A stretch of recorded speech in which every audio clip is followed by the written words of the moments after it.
Comment avoir plus d'abonnés sur Instagram en optimisant au maximum ton compte? C'est le sujet de cette vidéo. Je vais te montrer étape par étape aujourd'hui comment je fais pour optimiser mes propres comptes ou alors les comptes de mes clients pour augmenter leurs chances de réussite. C'est parti!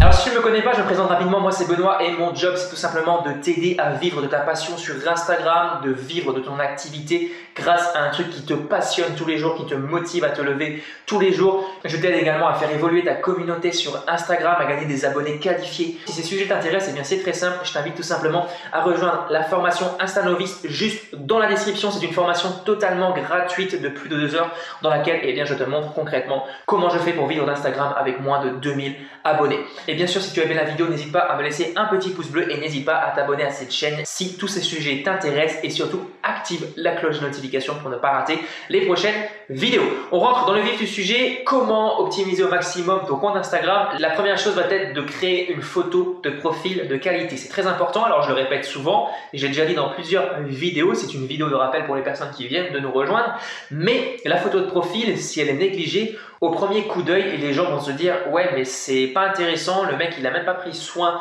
de créer une belle photo de profil, je vais pas aller plus loin. » Et c'est très important de soigner la première impression parce que le temps d'attention est extrêmement limité sur les réseaux sociaux. Les gens vont très vite et du coup, ils scrollent et si toi, avec ta photo de profil, tu n'attires pas l'œil, eh bien, ça risque de poser problème. Ensuite, la deuxième chose que je te conseille d'optimiser au max, c'est tout simplement ton nom et ton nom d'utilisateur.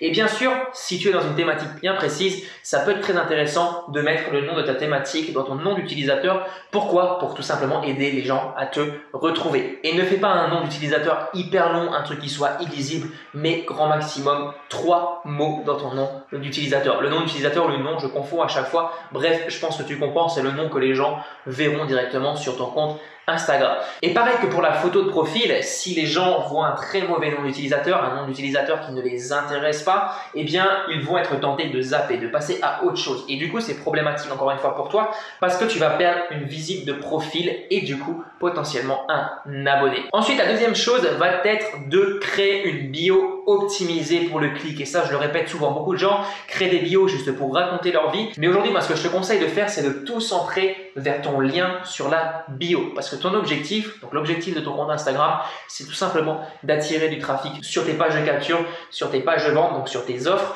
Donc si tu n'optimises pas au maximum ta bio, eh bien tu attireras moins de trafic. Parce que l'objectif d'un réseau social, que ce soit YouTube, Facebook, Instagram, Snapchat, etc., l'objectif c'est d'attirer des gens sur tes produits. Donc pour optimiser au maximum, comment faire?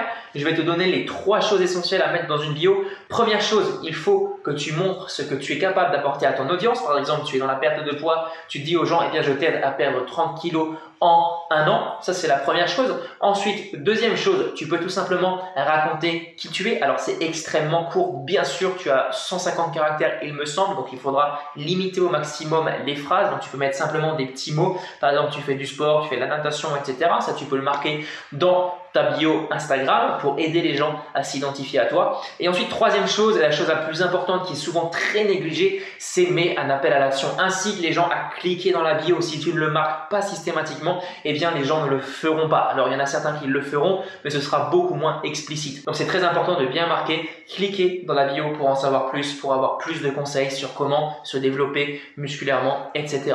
Donc ça c'est pour la bio. Ensuite, la 4e partie de ton compte Instagram, parce qu'on a vu la photo de profil, on a vu le nom d'utilisateur, on a vu également la bio. La 4e partie, ça va être les highlights. Les highlights, c'est quoi? C'est tout simplement les stories à la une, les stories importantes que tu peux mettre juste entre la bio. Je te mettrai quelques captures d'écran juste ici, mais c'est des petits ronds en fait que tu viens placer en dessous de ta bio, donc entre ta bio et ton feed, et dans ces petits ronds, dans ces petites stories à la une, et bien tu mets les stories les plus importantes. Donc ça c'est très important de les mettre. Par exemple, tu peux mettre des témoignages clients, des choses importantes, les photos de tes vacances, etc. Un peu de lifestyle pour inciter les gens à passer le plus de temps possible sur ton compte Instagram. Parce que plus les gens passeront du temps sur ton compte Instagram, et bien plus tu seras mis en avant. Ensuite, la 5e chose, ce sera de créer un feed de qualité. Alors lorsque je parle de feed de qualité, ça passe par esthétique et surtout par partage de valeur. Beaucoup de personnes pensent beaucoup à l'esthétique mais pensent moins au partage de valeur, et c'est là où je ne suis pas d'accord avec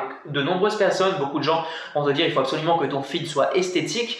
Moi personnellement, dans ma thématique, ça ne m'intéresse pas d'avoir un feed esthétique. Je veux simplement un feed où les gens peuvent voir des titres qui les amènent à cliquer pour leur transmettre un maximum de valeur, par exemple dans mes vidéos, etc. Je m'inspire beaucoup des grands marketeurs américains, par exemple Gary Vee, Grant Cardone, comment il s'appelle, Dan Lok, et tous ces marketeurs, en fait, ils ont un feed vraiment dégueulasse, c'est le terme. Le feed n'est pas beau esthétiquement, mais par contre, leurs vidéos font vraiment des vues, ils attirent un max de trafic, et ils ont toujours à cœur d'optimiser au maximum leur contenu séparément. Ils en ont un petit peu rien à faire d'avoir un feed qui soit hyper esthétique. Alors bien sûr, si tu veux devenir influenceur mode, lifestyle, etc., il faudra avoir des photos de qualité. Par contre, si tu es dans une thématique un petit peu comme moi sur l'entrepreneuriat, ne te prends pas trop la tête avec ça. Bien sûr, tu peux mettre une identité visuelle avec des codes couleurs, mais c'est pas ça le plus important. L'idée, c'est vraiment que tu partages un maximum de valeur à ton audience. Donc voilà pour cette vidéo, voilà pour les petits conseils que je voulais te partager aujourd'hui. Si tu as des questions, n'hésite pas à me les poser juste en bas dans les commentaires. On se retrouve très bientôt pour une prochaine vidéo. Allez, à plus. Ciao.